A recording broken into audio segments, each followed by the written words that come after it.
जनजातियां, खानाबदोश और एक जगह बसे हुए समुदाय पाठ का अध्ययन करेंगे।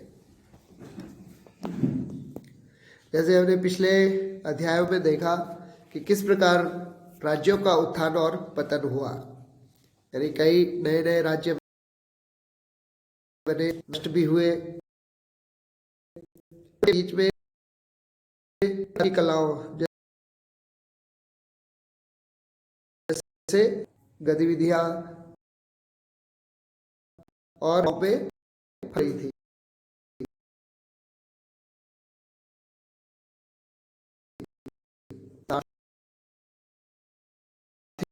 सामाजिक परिवर्तन हर जगह एक समान नहीं थे, क्योंकि अलग अलग किस्म के समाज अलग अलग तरीकों से विकसित हुए। अब इसको हम समझते हैं कि ऐसा कैसे हुआ। इस उपमहाद्वीप के बड़े हिस्से में समाज वर्ण के नियमानुसार पहले से ही विभाजित था। तो जो 4 वर्ण थे, वर्ण व्यवस्था, जिसमें ब्राह्मण, क्षत्रिय, वैश्य और शूद्र, इन 4 वर्गों में समाज को विभाजित किया गया था। तो ये पहले से नियमानुसार विभाजित था। ब्राह्मणों द्वारा सुझाए गए ये नियम बड़े बड़े राज्यों के राजाओं द्वारा भी स्वीकार किए गए। इससे समाज में ऊंच नीच और अमीर गरीब के बीच का फासला बढ़ गया। सल्तनत काल में और मुगलों के काल में श्रेणीबद्ध समाज ज़्यादा जटिल हो गया, यानी इसमें और ज़्यादा जटिलता आ गई। बड़े शहरों से परे जनजातीय समाज, अब जैसे शहरों में हमने देखा कि तरह तरह के बदलाव आए, दूसरी तरफ जो जनजातीय समाज थे, जो गांव में या वनों में रहते थे, तो ये भी लंबे समय से मौजूद थे। उपमहाद्वीप के कई समाज ब्राह्मणों द्वारा सुझाए गए सामाजिक नियमों और कर्मकांडों को नहीं मानते थे, और ना ही वे कई असमान वर्गों में विभाजित थे। तो ऐसे समाजों को जनजातियां कहा जाता है। अब जैसे ये एक चित्र है, ये संथाल जनजाति है, उनके द्वारा बनाया गया है। तो जो झारखंड, छत्तीसगढ़ के आदिवासी समुदाय हैं, उनके द्वारा ये चित्र बनाए गए, जो प्राकृतिक रंगों से बनाए गए हैं। प्रत्येक जनजाति के सदस्य नातेदारी के बंधन से जुड़े होते थे। कई जनजातियां खेती से अपना जीविकोपार्जन करती थी, वहीं कुछ दूसरी जनजातियों के लोग शिकारी, संग्राहक या पशुपालक भी थे। प्राय वे अपने निवास स्थान के प्राकृतिक संसाधनों का पूरा इस्तेमाल करने के लिए इन गतिविधियों को मिला जुला कर अपनाते थे, यानी एक साथ वो शिकार भी करते थे, संग्राहक भी करते थे, पशुपालन भी करते थे। कुछ जनजातियां खानाबदोश थी, यानी घुमंतु थी। वे एक जगह से दूसरी जगह घूमती रहती थी, जिनको बंजारा कहा जाता है। वे संयुक्त रूप से भूमि और चारागाहों पर नियंत्रण रखते थे और अपने खुद के बनाए नियमों के आधार पर परिवार के बीच इसका बंटवारा करते थे। उपमहाद्वीप के एक विभिन्न हिस्सों में कई बड़ी जनजातियां फली फूली। सामान्यतः ये जंगलों, पहाड़ों, रेगिस्तानों और दूसरी दुर्गम जगहों पर निवास करती थी। कभी कभी जाति विभाजन पर आधारित अधिक शक्तिशाली समाजों के साथ उनका टकराव भी हो जाता था। कई मायनों में इन जातियों से अपनी आज़ादी को बरकरार रखने के लिए और अपनी संस्कृति को बचाने के लिए संघर्ष भी हुए। लेकिन जाति आधारित और जनजातीय समाज दोनों अपनी विविध किस्म की जरूरतों के लिए एक दूसरे पर निर्भर भी रहे, यानी वो एक दूसरे के काम भी आते थे। तो जहाँ जनजातीय समुदाय शहरी या नगरीय लोगों के लिए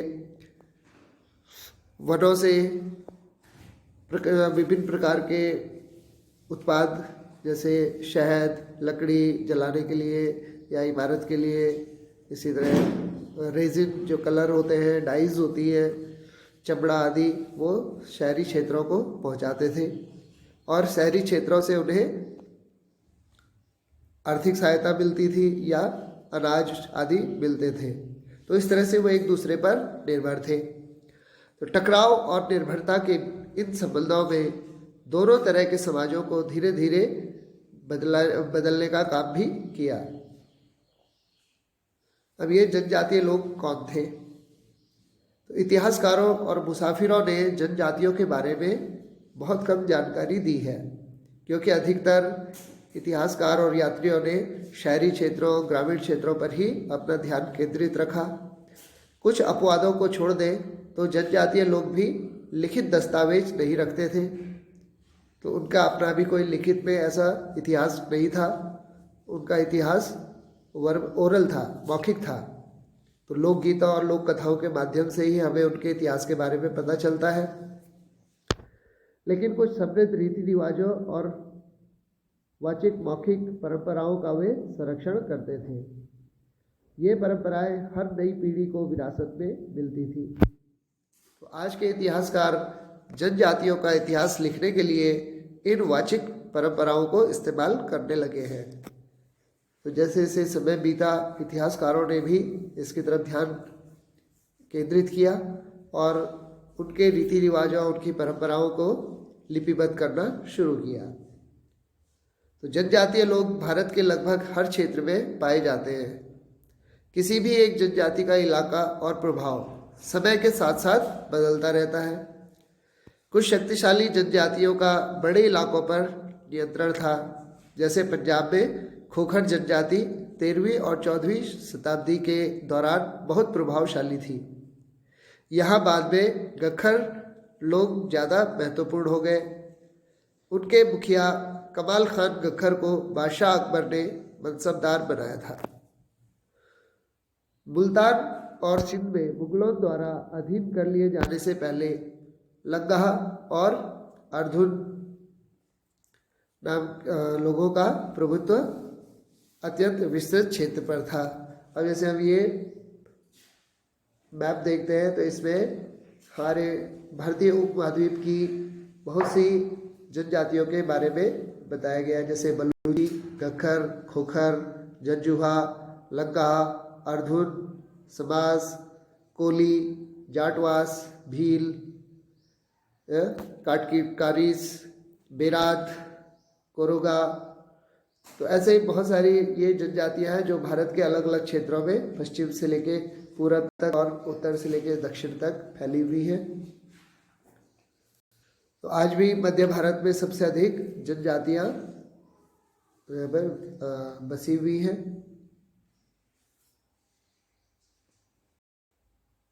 उत्तर पश्चिम में एक और विशाल एवं शक्तिशाली जनजाति थी बलोच, जिनके नाम से पाकिस्तान का एक प्रांत बना हुआ है, बलूचिस्तान। तो ये लोग अलग अलग मुखियों वाले कई छोटे छोटे कुलों में बटे हुए थे। पश्चिमी हिमालय में गड्डी गडरियों की जनजाति रहती थी। उपमहाद्वीप के सुदूर उत्तर पूर्वी भागों पर, जो उत्तर पूर्व हमारे जो 7 राज्य हैं, असम, अरुणाचल प्रदेश, मेघालय, मणिपुर, मिजोरम, नागालैंड, त्रिपुरा, तो यहाँ पर कई जनजातियाँ जो यहाँ पे फली फूली, जिनमें नागा, अहोम और कई दूसरी जनजातियों का पूरी तरह प्रभुत्व रहा। इसी प्रकार बिहार, झारखंड के कई इलाकों में 12वीं सदी तक चेर सरदारशाहियों का उदय हो चुका था। यानी ऐसे जातियाँ जो चेर राज्य के अंतर्गत थी और जिनको बड़े बड़े पद दिए गए थे। बादशाह अकबर के प्रसिद्ध सेनापति राजा मानसिंह ने 1591 में चेर लोगों पर हमला किया और उन्हें परास्त किया। उन्हें लूटकर अच्छा खासा माल इकट्ठा किया गया, लेकिन वे पूरी तरह अधीन नहीं बनाए गए। औरंगजेब के समय में मुगलों ने चेर लोगों के कई किलों पर कब्जा कर लिया और इस जनजाति को अपना अधीनस्थ बना लिया, यानी पूरी तरह से उन्होंने उस समुदाय को अपने अधीन कर लिया। इस क्षेत्र में रहने वाली महत्वपूर्ण जनजातियों में मुंडा और संथाल थे। यद्यपि ये उड़ीसा और बंगाल में भी रहते थे, यानी वो झारखंड छत्तीसगढ़ के अलावा उड़ीसा और बंगाल तक फैले हुए थे। दक्षिण भारत में कर्नाटक और महाराष्ट्र की पहाड़ियाँ कोली, बेरात तथा कई दूसरी जनजातियों के निवास स्थान थे। कोली लोग गुजरात के कई इलाकों में भी रहते थे और कुछ दक्षिण में कोरागा, वेतर, मारवाड़ और दूसरी जनजातियों की विशाल आबादी थी। भीलों की बड़ी जनजाति पश्चिमी भारत और मध्य भारत में फैली हुई थी, यानी आज के मध्य प्रदेश, गुजरात और महाराष्ट्र में ये फैले हुए थे। 16वीं सदी का अंत आते आते उनमें से कई एक जगह बसे हुए और खेतीहर और यहाँ तक कि जमींदार भी बन चुके थे। तब भी भीलों के कई कुल शिकारी संग्राहक बने रहे, तो उनके कई ऐसे कबीले थे जो अपनी पारंपरिक जीवन शैली में ही जीवन जी रहे थे। इसी प्रकार छत्तीसगढ़, मध्य प्रदेश, महाराष्ट्र और आंध्र प्रदेश में गौड़ लोग बड़ी तादाद में फैले हुए थे। खानाबदोश और घुमंतु लोग कैसे रहते थे, यानी जो बंजारे थे तो वे अपने पशुओं के साथ दूर दूर तक घूमते थे चारागाहों की तलाश में। उनका जीवन दूध और अन्य पशुचारी उत्पादों पर निर्भर था, यानी वे दूध, घी आदि उत्पाद शहरी क्षेत्रों में बेचते थे और उससे उनको अनाज, कपड़े, बर्तन और ऐसी ही ज़रूरत की चीज़ें उनको मिलती थी। अब ये एक चित्र है जिसमें एक घुमंतु समुदाय को दिखाया गया है। तो इनकी कई श्रृंखलाएं भारत की बाहरी दुनिया से जोड़ती थी। अब जैसे ये व्यापारी है जो मेवा इकट्ठा करते थे और उन्हें ऊँटों पर लाद कर ले जाते थे। तो मध्य एशिया के व्यापारी ऐसी वस्तुएं भारत लाते थे और बंजारे और अन्य व्यापारी उन्हें स्थानीय बाजार यानी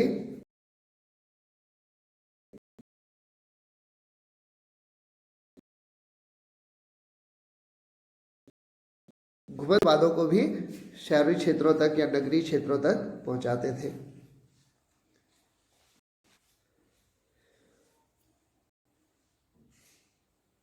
कुछ खानाबदोश अपने जानवरों पर सामानों की ढुलाई का काम करते थे और एक जगह से दूसरी जगह सामान की खरीद फरोख्त करते थे, यानी कहीं से सामान खरीदते थे और कहीं और जाकर बेच देते थे।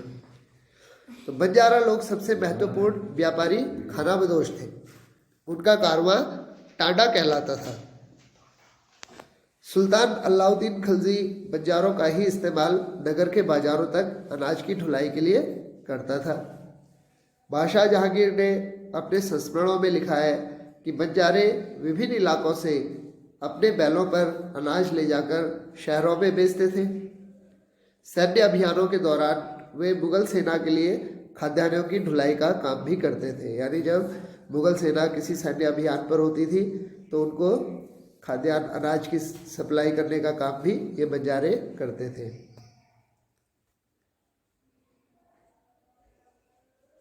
सत्रहवीं सदी के आरंभ में भारत आने वाले एक अंग्रेज व्यापारी पीटर मंडी ने बाजारों का वर्णन किया है कि कैसे यहाँ के बाजार हैं।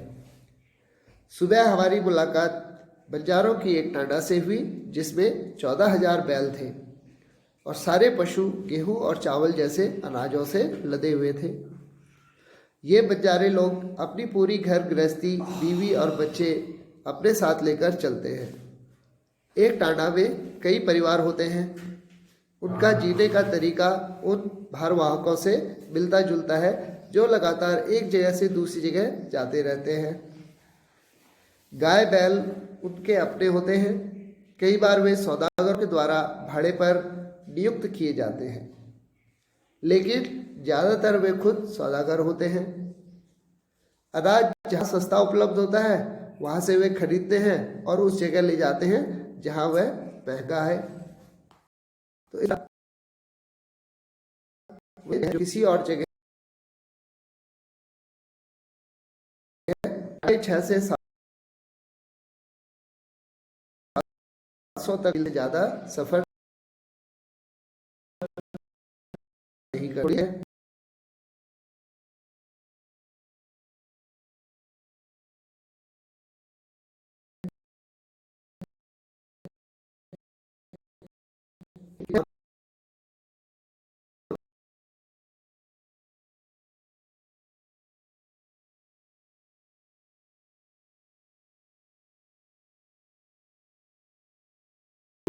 पर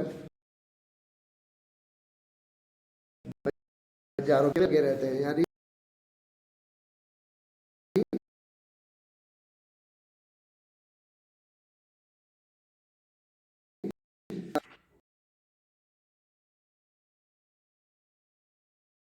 मवेशी और घोड़ों जैसे जानवरों को पालने पोसने और संपन्न लोगों के हाथ उन्हें बेचने का काम भी करती थी। यानी वे अच्छी नस्ल के घोड़े और अच्छी नस्ल के पशु पालते थे और उन्हें अमीर लोगों को बेच देते थे। छोटे मोटे फेरी वालों की विभिन्न जातियां भी एक गांव से दूसरे गांव तक भ्रमण करती थी। ये लोग घर की जो जरूरत की चीज़ें होती हैं, जैसे रस्सी, सरकंडे की चीज़ें, फूस की चटाई या बोरे, इनको बनाते और बेचते थे। कभी कभी भिक्षुक लोग भी घुमंतु सौदागरों का ही काम करते थे। नर्तकों, गायकों और अन्य तमाशबीनों की भी जातियां थीं जो विभिन्न नगरों और गांवों में कमाई के लिए अपनी कला का प्रदर्शन करते थे।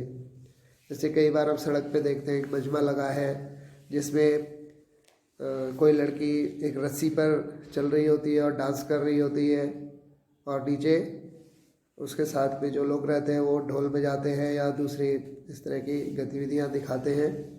तो वो अपनी कला का प्रदर्शन करते हैं जिससे लोग उन्हें पैसे देते हैं। बदलता समाज, नई जातियां और श्रेणियां। तो जैसे जैसे अर्थव्यवस्था और समाज की जरूरतें बढ़ती गई, नए हुनर वाले लोगों की आवश्यकता पड़ी। वर्णों के भीतर छोटी छोटी जातियां उभरने लगी। जैसे ब्राह्मणों के बीच नई जातियां सामने आई। ब्राह्मणों में कैसे वो जातियों का विभाजन हुआ कि एक तो ब्राह्मण थे जो कर्मकांडी ब्राह्मण थे जो पूजा पाठ करते थे। दूसरे ब्राह्मण हुए जो शिक्षक थे जिन्होंने शिक्षक का पेशा अपनाया। तो इस प्रकार जो है उनके बीच में श्रेणियां बन गई। दूसरी और कई जनजातियां और सामाजिक समूहों को जाति विभाजित समाज में शामिल कर लिया गया।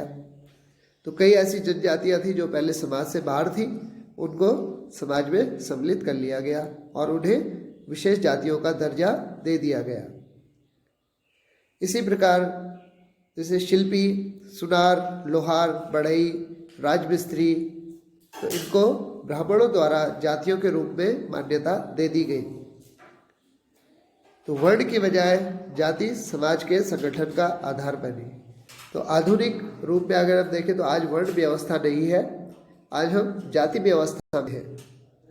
और जो जिस तरह के कार्य करते थे उसी से संबंधित उनकी जाति हो गई। तो जैसे जो सुनार सोने का काम करते हैं वो सुनार जाति हो गई, लोहे का काम करते हैं उनकी जाति लोहार हो गई। तो इस तरह से वो जातियों में बट गए।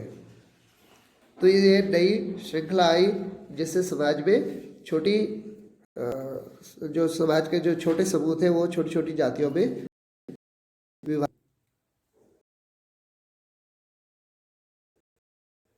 केस स्टडी है तमिलनाडु की। वर्तमान तिरुचिरापल्ली तालुक में स्थित उय्याकोंडन उदय के 12वीं शताब्दी के अभिलेख में ब्राह्मणों की एक सभा के विचार विमर्श का संगम का वर्णन मिलता है। तो जैसे हमने पिछली कक्षा में पढ़ा था कि तमिलनाडु में संगम होते थे जिनको तमिल संगम कहा जाता था। तो इसमें ये कई प्रकार के संगम होते थे जो अलग अलग समुदाय के द्वारा किए जाते थे, जैसे बौद्ध संगम, जैन संगम या ब्राह्मणों का संगम। तो वे रथकारों यानी जो रथ बनाते थे, कारीगर जो रथ बनाने का काम करते थे, उनको रथकार कहा जाता था। तो वे रथकारों की सामाजिक स्थिति पर विचार विमर्श कर रहे थे।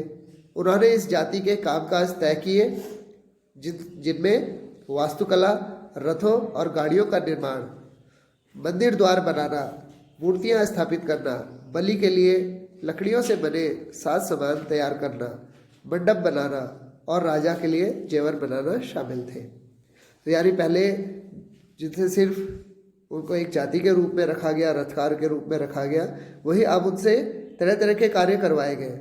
यानी मंदिर भी बनवाए गए, मंदिरों पर तरह नक्काशी करवाई गई, पत्थरों पर चित्रकारी करवाई गई, मूर्तियाँ बनवाई गई। तो इस तरह से वो भी जो है मुख्य समाज में आ गए। 11वीं और 12वीं शताब्दी तक आते आते क्षत्रियों के बीच नए राजपूत गोत्रों की ताकत में काफ़ी इजाफा हुआ। तो जैसे हूण, चंदेल, चालुक्य और कुछ दूसरी वंश परंपराओं से आने वाले लोग थे। इनमें से कुछ पहले जनजातियों से आते थे और बाद में कई राजपूत मान लिए गए। तो धीरे धीरे उन्होंने पुराने शासकों की जगह ले ली, विशेषतः कृषि वाले क्षेत्रों में, क्योंकि कृषि क्षेत्रों में राजस्व बहुत अधिक आता है कृषि के रूप में, कृषि उत्पाद के रूप में। तो यहाँ कई तरह के परिवर्तन हो रहे थे और शासकों ने शक्तिशाली राज्यों का निर्माण करने में अपनी संपदा का प्रयोग किया। शासकों के रूप में राजपूत गोत्रों के उदय के उदाहरण का जनजातीय लोगों ने अनुसरण किया। तो जब दूसरी जनजातियों ने भी देखा कि राजपूत गोत्र जो है धीरे धीरे अपने को मजबूत कर रहे हैं, तो वो भी उन्होंने भी इस पद्धति को अपनाया। धीरे धीरे ब्राह्मणों के समर्थन से कई नई जनजातियां जाति व्यवस्था का हिस्सा बन गई, लेकिन केवल प्रमुख जनजातीय परिवार ही शासक वर्ग में शामिल हो पाए। यानी जो उन जनजातियों में भी जो अच्छी स्थिति में थे, आर्थिक स्थिति में अच्छे थे, उनको ही शासक वर्ग में शामिल किया गया। उनकी बहुसंख्यक आबादी समाज की छोटी जातियों में ही जगह बना पाई। तो जो आम लोग थे वो सिर्फ छोटी जातियों तक ही सीमित रह गए। दूसरी तरफ पंजाब, सिंध और उत्तर पश्चिमी सरहद की प्रभुत्व वाली जनजातियों ने काफ़ी पहले इस्लाम को अपना लिया था। तो जैसे बलूच, सिंध या पेशावर, तो यहाँ पर हम देखते हैं कि अधिकतर जो जनजातियाँ थी वो मुस्लिम धर्म को उन्होंने अपनाया। वे जाति व्यवस्था को नकारते रहे, तो लंबे समय तक उन्होंने जाति व्यवस्था का बहिष्कार किया। सनातनी हिंदू धर्म के द्वारा प्रस्तावित गैर बराबरी वाली सामाजिक व्यवस्था इन इलाकों में बड़े पैमाने पर स्वीकार नहीं की गई, क्योंकि उनका मानना था कि जो हिंदू व्यवस्था है वो समाज को विभाजित करती है और इसलिए उन्होंने उसको नकार दिया। यहाँ पर जनजातियों के एक उनके बारे में लिखा है। जो गोंड जनजाति है, जो गोंडवाना नामक विशाल वन प्रदेश में रहते थे, जो आज का मध्य प्रदेश, आंध्र प्रदेश और महाराष्ट्र के कुछ क्षेत्रों में फैला हुआ है। वे स्थानांतरीय कृषि यानी जिसको हम जगह बदल बदल कर खेती करना कहते हैं, यानी किसी जमीन के एक हिस्से पर वो खेती करते थे और जब उसकी उपजाऊ क्षमता खत्म हो जाती थी तो वो दूसरी जगह चले जाते थे। इसको स्थानांतरीय कृषि कहते हैं। विशाल गोंड जनजाति कई छोटे छोटे कुलों में बटी हुई थी और प्रत्येक कुल का अपना राजा या राय होता था। तो जिस समय दिल्ली के सुल्तानों की ताकत घट रही थी, उसी समय कुछ बड़े गोंड राज्य छोटे गोंड सरदारों पर हावी होने लगे। अकबर के शासनकाल के एक इतिहास अकबरनामा में उल्लिखित है कि गढ़ कटक्का के गोंड राज्य में 70,000 गांव थे। यानी कटक्का जो है उस समय का सबसे बड़ा गोंड राज्य था। इन राज्यों की प्रशासनिक व्यवस्था केंद्रीकृत हो रही थी, यानी किसी एक शासक के अधिकार में ही वो सारी व्यवस्था थी। विभाजित थे और गौड़ कुल के नियंत्रण में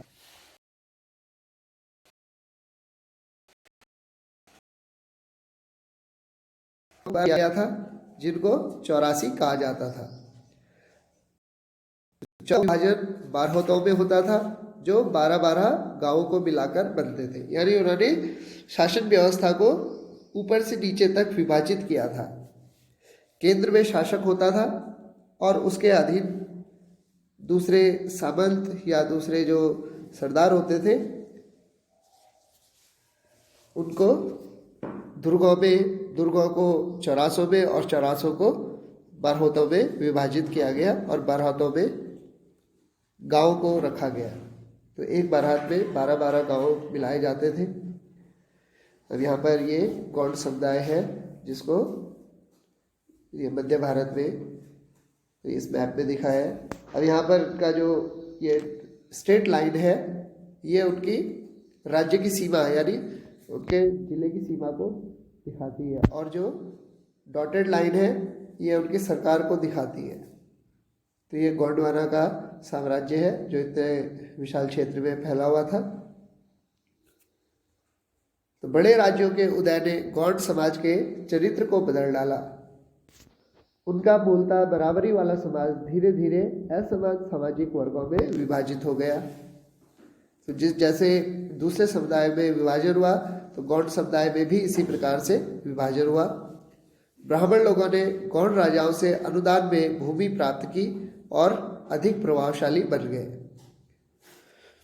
गौड़ सरदारों को अब राजपूतों के रूप में मान्यता प्राप्त करने की चाहत हुई।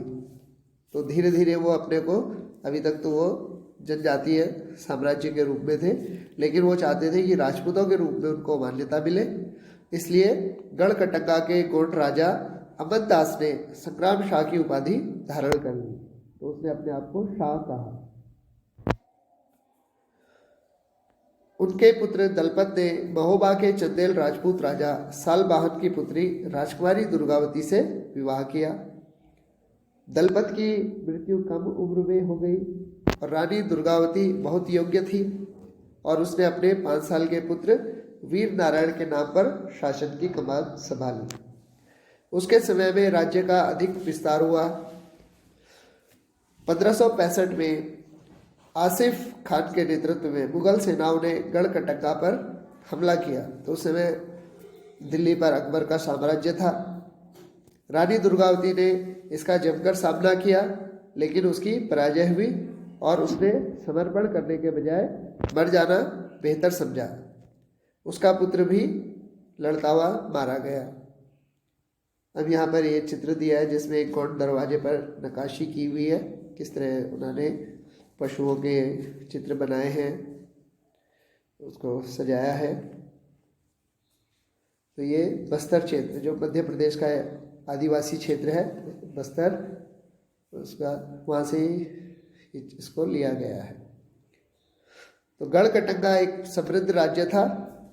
इसने हाथियों को पकड़ने और दूसरे राज्यों में उनका निर्यात करने के व्यापार में खासा धन कमाया था। यानी वहाँ के जो मुख्य व्यापारी थे वो हाथी का व्यापार करते थे। तो जब मुगलों ने, तो उन्होंने लूट में बेशायत में हथियार राज्य के चाचा चंद्र शाह को दे दिया। तो इस तरह से गढ़कटंगा का पतन हुआ, लेकिन उसके बावजूद गौड़ राज्य कुछ समय तक चलता रहा।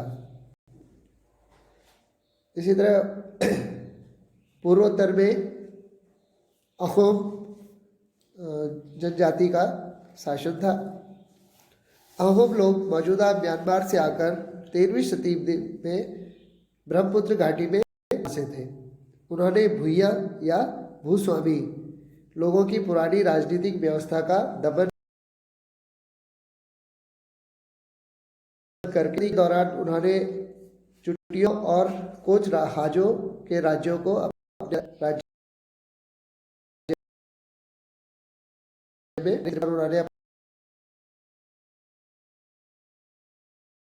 अपना अधिकार कर लिया। इस प्रकार उन्होंने एक बड़ा साम्राज्य बनाया। इसके अलावा आग्नेय अस्त्रों का भी उन्होंने इस्तेमाल किया, यानी वो तोप और तोपों के बारे में जानकारी रखते थे। 1660 तक आते आते वे उच्च स्तरीय बारूद और तोपों का निर्माण करने में सक्षम हो गए। अब यहाँ पर इस चित्र में ये अहोम साम्राज्य है जो पूर्वोत्तर में फैला हुआ है। तो पूर्वोत्तर में इन्होंने एक बड़ा साम्राज्य स्थापित किया था। अहोम लोगों को दक्षिण पश्चिम से कई आक्रमणों का सामना करना पड़ा। 1662 में मीर जुमला के नेतृत्व में मुगलों ने अहोम राज्य पर बहादुरी से उनकी, लेकिन उस क्षेत्र पर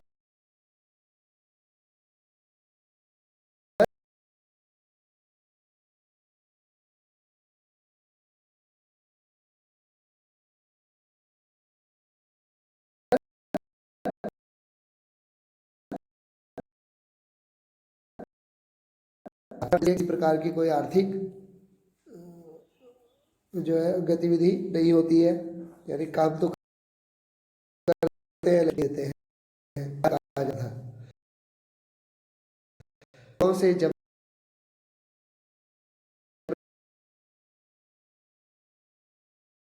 रास्ता व्यवस्था में विश्वास करते थे। अहोम राज्य में एक जनगणना की गई थी। प्रत्येक गांव को अपनी बारी आने पर निश्चित संख्या में पाइक भेजने होते थे, यानी हर गांव से निश्चित था कि उन्होंने अपनी जनसंख्या के अनुसार राज्य में काम करने के लिए कामगार भेजने हैं। तो इसके लिए जनसंख्या के बाद सघन आबादी वाले इलाकों से कम आबादी वाले इलाकों में लोगों को स्थानांतरित किया गया, यानी जहाँ ज़्यादा वहाँ से लोगों को हटाकर उन जगहों पर भेजा गया जहाँ आबादी कम थी। इस प्रकार अहोम कुल टूट और क्षत्रिय होते होते प्रशासन खासा केंद्रीकृत हो गया। के बाद अंग्रेजों का शासनवाद उन्होंने पूरी तरह से अहोम साम्राज्य को समाप्त कर दिया। तो अहोम समाज कुलों में विभाजित था, जिन्हें खेल कहा जाता था। यहाँ दस्तकारों की बहुत कम जातियाँ थी, इसलिए अहोम क्षेत्र में दस्तकार निकटवर्ती क्षेत्रों से आए थे। तो जैसे बिहार या उड़ीसा आदि क्षेत्रों से वहाँ पर दस्तकार गए थे। एक खेल के नियंत्रण में प्राय कई गांव होते थे। किसान को अपना ग्राम समुदाय के द्वारा जमीन दी जाती थी और समुदाय की सहमति के बगैर राजा तक इसे वापस नहीं ले सकता था, यानी जो जमीन किसानों को दी जाती थी उसको राजा भी अपने अधिकार से वापस नहीं ले सकता था। तो इसके लिए पूरे समुदाय की सहमति लेनी पड़ती थी। शुरुआत में अहोम लोग अपने जनजातीय देवताओं की उपासना करते थे, लेकिन 17वीं शताब्दी के ब्राह्मणों के प्रभाव में बढ़ोतरी हुई। मंदिरों और ब्राह्मणों को राजा के द्वारा भूमि अनुदान में दी गई। तो शिव सिंह के काल में हिंदू धर्म वहाँ का प्रधान धर्म बन गया।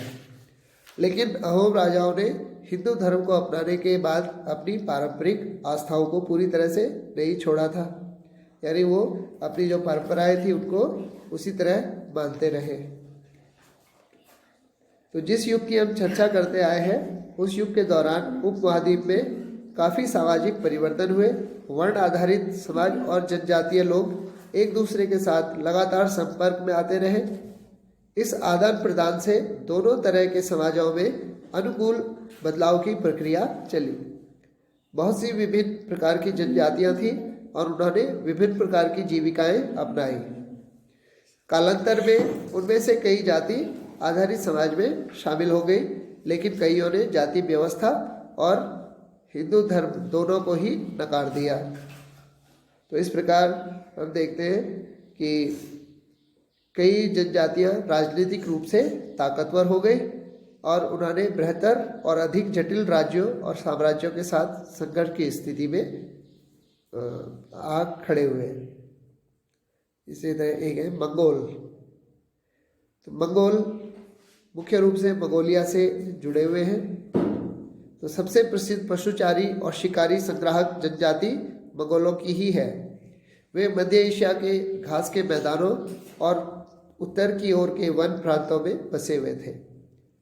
1206 में चंगेज खान ने मंगोल और तुर्की जनजातियों में एकता पैदा करके उन्हें एक शक्तिशाली सैन्य बल में बदल दिया। तो अपनी मृत्यु के समय वह एक सुविस्तृत प्रदेश का शासक था। उसके उत्तराधिकारियों ने एक विशाल साम्राज्य खड़ा किया। अलग अलग समय में इसके अंतर्गत रूस, पूर्वी यूरोप और चीन तथा मध्य पूर्व का एक बड़ा हिस्सा शामिल हुआ। मंगोलों के पास सुसंगठित सेना एवं प्रशासनिक व्यवस्थाएं थीं। वे विभिन्न जाति और धार्मिक समूहों के समर्थन पर आधारित थी। तो इस तरह से हम देखते हैं कि कैसे अलग अलग समय में जनजातियों का विकास हुआ और जनजातियाँ सामाजिक जाति व्यवस्था थी उसमें जुड़ी और उन्होंने अपने नए संगठन स्थापित किए।